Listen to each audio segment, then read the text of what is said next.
क्या honey trap में फंस गए ओली? अगर ये भारत में भी ऐसे न्यूज़ चैनल बंद हो जाए तो मेरे लिए बहुत खुशी की बात होगी, फख्र की बात होगी। नेपाल में भारतीय मीडिया बैन होने से नेपाल के लोगों को अब सही न्यूज़ नहीं बन पाएगा। अरे घंटा तुम लोग सही न्यूज़ दे रहे थे, तुम लोग न्यूज़ सही दे रहे थे, तुम लोग भारत और नेपाल को लड़ाने वाला न्यूज़ दे रहा था। कभी भी तुम लोग सही न्यूज़ नहीं दिया जो कि नेपाल और भारत के रिश्ते को अच्छा कर सके। दोस्तों, ये भाई साहब कह रहे हैं कि नेपाल ने यह डिसीजन चाइना के दबाव में आके लिया है और चाइना से इन्फ्लुएंस होकर ये डिसीजन लिया है। लेकिन दोस्तों, अगर आप किसी देश के खिलाफ में कोई गलत इन्फॉर्मेशन देते हो और उस देश को जलील करते हो, हर बार जलील करते हो, तो वो देश आखिर कदम क्या उठा सकता है?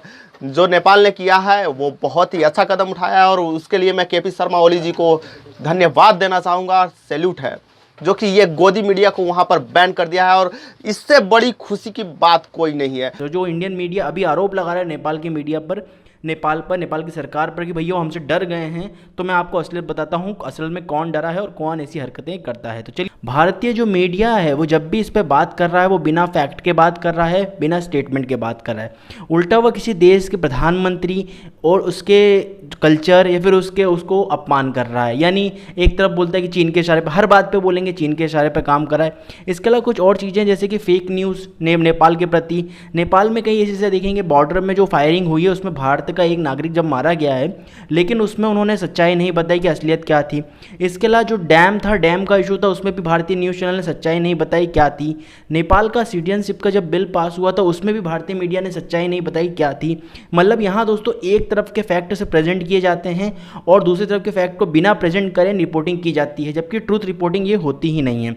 इसके अलावा दोस्तों मैं आपको बता देता हूँ कि नेपाल के प्राइम मिनिस्टर के लिए इन्होंने इतने गंदे गंदे वर्ड यूज़ किए हैं कि अगर वो हमारे देश में भी अगर कोई कर रहा होता तो मैं खुद उस पर बैन कर देता। अब यहाँ के न्यूज़ चैनल की देखिए, न्यूज़ छोटे छोटे न्यूज़ में आया तो कोई बड़ी बात नहीं, लेकिन एक नेशनल न्यूज़ ने नेपाल के प्रति, इसको स्टडी IQ ने भी कवर किया है, नेपाल के प्रधानमंत्री और चाइनीज़ एम्बेसडर में क्या संबंध बताने की कोशिश की है। मतलब आपको थोड़ा अंदाज़ा भी है कि आप क्या कर रहे हैं, किसी देश के प्रधानमंत्री पर इतना अपमान कर रहे हैं। इसी चीज़ को अगर आप उल्टा कर लें, मान लीजिए नेपाल मीडिया मोदी जी के बारे में ऐसा बोले तो आपको कैसा लगेगा? तो यहाँ जो इंसल्ट की जा रही है ये एक पीक पॉइंट हो चुका। तो हमारा क्या मीडिया बिल्कुल बचकानी हरकतें करता है। स्टेटमेंट आपको जारी करना है तो एक फैक्ट के साथ प्रेजेंट कीजिए, तो वो बेहतर रहता है। लेकिन आप उस चीज़ को, नेपाल उसके सारे पे काम कर रहा है, नेपाल में वो चल रहा है। इसके अलावा दोस्तों हेट स्पीच फैला रहा है। नेपाल में भारत को कभी भी हेट नहीं किया जाता, चाहे कितने बड़े मैटर हो। 2015 का ब्लॉकेट तक हुआ था, तब भी नेपाल में हेट हुआ था, लेकिन इतना हेट नहीं होता जो इस टाइम हुआ है। और उसका पूरा का पूरा मैं जिम्मेदार जानता हूँ, ये इंडियन मीडिया है। क्यों? थोड़ा नेपाल का हाथ हो सकता है, लेकिन मैं इंडियन मीडिया को उसको बढ़ाने में, ध्यान रखिए हेट तो है लेकिन हेट को बढ़ाने में इंडियन मीडिया का हाथ था। यहाँ दोस्तों नेपाल में जितने भी इंडियन मीडिया हैं सब देखे जाते हैं, और जब वो इस चीज़ को देखते हैं तो उनके मन में क्या क्या ख्याल होता है कि उनके गोरखा जो सैनिक है हमारे भारत में रहते हैं, कई नेपाली जो लोग हैं वो भारत में रहते हैं। जब वो इस चीज़ को देखते होंगे कि हम जिस देश में कर रहे हैं, मेहनत कर रहे हैं, उसी देश में हमको ऐसी गालियाँ दी जा रही हैं हमारे देश को, तो कैसा लगेगा?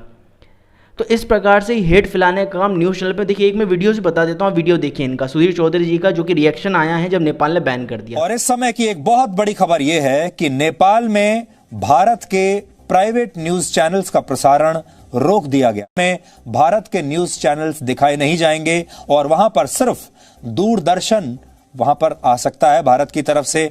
ये आइडिया जरूर चीन ने ही नेपाल को दिया होगा कि सबसे पहले भारत के न्यूज चैनल्स को बंद करो, क्योंकि भारत के न्यूज चैनल्स नेपाल की बदनामी पूरी दुनिया में कर रहे हैं। लेकिन नेपाल इसे बदनामी कहता है, हम ये कहते हैं कि हम पूरी दुनिया के सामने नेपाल की पोल खोल रहे थे।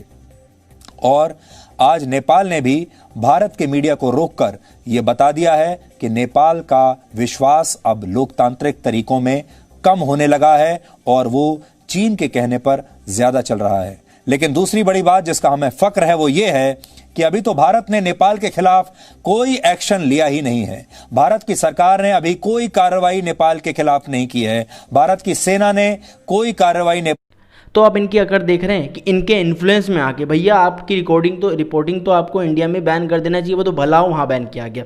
और यहाँ बोला जा रहा है कि नेपाल की जो गवर्नमेंट है फ्रीडम ऑफ स्पीच को बैन कर रही है। तो सबसे पहले मैं आपको बता दूं, बाहर की मीडिया को बैन करना कोई फ्रीडम ऑफ स्पीच के अंतर्गत नहीं आता, और खास करके ऐसी मीडिया जो सिर्फ हेट फैलाने का काम करती है, वो भी इंटरनेशनल तौर पर। भूटान के मामले में भी इन्होंने, अभी मैं रिपब्लिक टीवी का अगर पोस्ट मैंने दिखा दिया जो कि भूटान के मामले में था, तो यहाँ तो उनको सच्चाई खुल जाएगी। जब भूटान ने बोला था इन्होंने पानी रोका, जबकि भूटान ने ऐसा कुछ नहीं करा था, उल्टा जो पानी आ रहा था उसकी वो सफाई कर रहा था। तो रिपब्लिक टीवी ने इसको कवर भी किया था कि भूटान ने हमारा पानी रोका है, उसकी औकात किसी को। तो इस प्रकार से दोस्तों हेट फैलाया जाता है आसपास की जो भी कंट्रीज़ हैं। तो यहाँ दोस्तों सबसे बेस्ट काम किया है, मैं आपको पिछले वीडियोज़ में बोलता आ रहा हूँ कि नेपाल को सबसे पहले एक काम करना चाहिए कि न्यूज़ चैनल को देखना बंद कर देना चाहिए। सरकार ने डिसाइड कर लिया है, अब यहाँ बोले फ्रीडम ऑफ स्पीच को ख़त्म कर दिया गया है। तो क्या नेपाल के प्रधानमंत्री ने अपने यहाँ की न्यूज़ चैनल को बैन किया है? क्या नहीं किया है।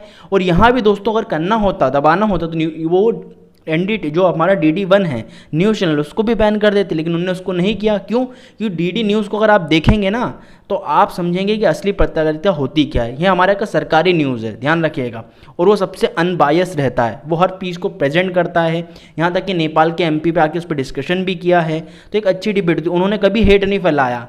दोस्तों नेपाल में भारतीय जितने भी प्राइवेट न्यूज़ चैनल है उन सारे को बैन कर दिया गया है। जी हाँ दोस्तों, नेपाल में जितने भी भारतीय न्यूज़ चैनल है उन सारे को बैन कर दिया गया है, क्योंकि नेपाल के खिलाफ में ये भारतीय जितने भी न्यूज़ चैनल थे, गोदी मीडिया थे, सारे नेपाल के खिलाफ में न्यूज़ चला रहे थे, नेपाल के भड़काऊ बयान दे रहे थे। दोस्तों ऐसे में जब नेपाल में भारतीय मीडिया को बैन कर दिया गया है तो भारतीय मीडिया वाले जितने भी हैं सबके पिछवाड़े में मिर्ची लग गया है। वो फुदक रहे हैं और जो मन में आ रहा है सो बोल रहा है। वो बोल रहा है कि नेपाल में भारतीय मीडिया को बैन कर देने से भारतीय मीडिया को कुछ फ़र्क नहीं पड़ने वाला है, उल्टा नेपाल के लोगों पर फ़र्क पड़ने वाला है। तो उनके जानकारी के लिए मैं बता दूं कि दोस्तों वो तो नेपाली लोग चाह रहे थे कि ऐसे न्यूज़ हम लोग ना देखें, और उनके लिए तो बहुत अच्छी बात हो गई कि ऐसा न्यूज़, उनके देश के खिलाफ का न्यूज़ उन्हें सुनने को नहीं मिलेगा। और बात रहा फ्रीडम ऑफ स्पीच की, तो दोस्तों उनके लिए बता दूं कि नेपाल में कई सारे ऐसे यूट्यूब चैनल है या न्यूज़ चैनल है जो नेपाल के खिलाफ में ही बोलते हैं। अगर कोई गलती करे तो उसे गलत बोलते हैं, जो सही करता है उसे सही बोलता है, और नेपाल के लोग उसे सपोर्ट भी करता है। स्वाइन है, उनका बयान आ रहा है, very good decision, they should have done this long time back. If Nepal keeps listening to Arnab, Sudhir and co for a few more months, every Nepali will become anti India. साथ ही साथ और एक और बयान आ रहा है जिसको अपने ट्विटर हैंडल से शेयर करते हैं राजदीप देसाई। जी हाँ, अपने बयान में राजदीप देसाई ट्वीट करके लिखते हैं ब्रेकिंग न्यूज़, और कहते हैं Nepal ban all Indian news channel except DD, says channels running false anti-Nepal propaganda while some run propaganda, period। फिर यूथ कांग्रेस से भी एक ट्वीट सामने आता है जहां वो लिखते हैं Nepal bans Indian news channels once friendly neighbour has now turn hostile against India, congratulations on your foreign policy Modi ji. तो इस सारे मामले को ऐसे देखा जा रहा है कि भारत के जो रिश्ते हैं दूसरी कंट्रियों के साथ वो ख़राब हो रहे हैं, क्योंकि वहाँ की जो भारत की जो पॉलिसी है, फॉरेन पॉलिसी, उसमें कुछ ऐसी चीज़ें हैं जो बाहर की कंट्रियों को ऐसा करने पे मजबूर कर रही हैं।